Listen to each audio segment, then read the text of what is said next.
Film terakhir dari DC Extended Universe yang sekaligus menjadi penutup film superhero di tahun 2023, Aquaman and the Lost Kingdom, sebuah sequel dari Aquaman tahun 2018. Aquaman 2 kali ini menceritakan Black Manta yang mencoba balas dendam atas kematian bapaknya ke Aquaman.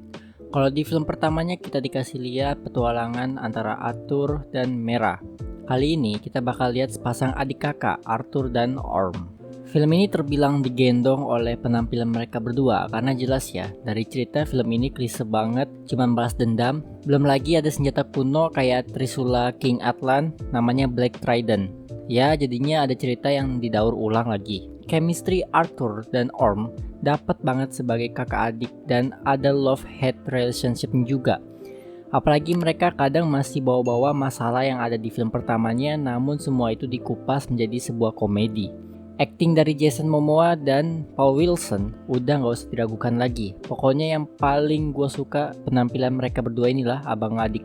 Untuk karakter Mera, ya dikarenakan kasus dengan Johnny Depp, jadinya banyak yang dihapus atau reshoot juga ya. Nggak ada kesan dipaksakan mengapa Mera jarang muncul. Tapi gue sebenarnya suka sama ini karakter. Sayangnya aktornya problematik.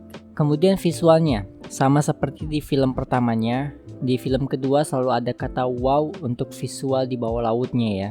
Nggak cuma yang indah doang, ada juga yang visual yang kelihatan serem. Dan itu berhasil dibawakan oleh James Wan. Salah satunya adegan pulau yang terinfeksi itu, dimana flora dan faunanya jadi gede, segala tikus sama belalang pun jadi gede. Adegan fightnya, jujur final battlenya kalau cuma dari segi berantem ya, gue lebih suka di film kedua. Karena movement kameranya juga improve banget dari film pertamanya. Tapi sayangnya konflik akhirnya itu buat gue rada anti klimaks. Selain karena nggak serame di film pertamanya yang ada banyak hewan-hewan segala macam rupa itu, pertarungan antara Aquaman sama Black Manta isinya cuma berantem doang, tanpa ada ujaran kebencian yang lebih dalam. Coba dibandingkan film pertama, Arthur sama Orm itu ada percakapan sedikit, meskipun sedikit tapi ada pas si Orm itu kalah. Di film ini pas kalah ya udah kalah aja. Selain itu, scoringnya juga nggak ada yang memorable banget. Lagu Everything I Need dari film pertamanya itu udah memorable banget.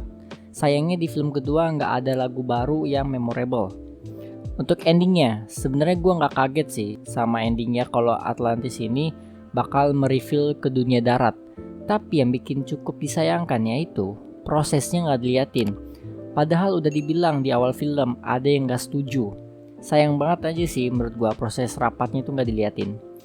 Terakhir untuk CGI-nya sih ini udah oke sih. Meskipun selalu ada aja yang miss, terutama kalau bagian background-nya selalu kelihatan kasar. Apalagi kalau lagi shoot close up itu ke karakter tuh kelihatan banget kasarnya. Mungkin ini ada yang efek karena reshoot juga ya. Tapi overall CGI-nya tidak mengecewakan, apalagi kalau yang wide shot. Kesimpulannya, sebagai film penutup DC Extended Universe dan penutup superhero tahun 2023 masih recommended untuk ditonton. Untuk sebuah hiburan itu masih oke. Ceritanya memang kurang, tapi visual dan akting pemainnya yang menggendong film ini. So itu saja review dari gua. Terima kasih bagi yang sudah menonton, like, comment, dan subscribe. Gua Rakis, signing out.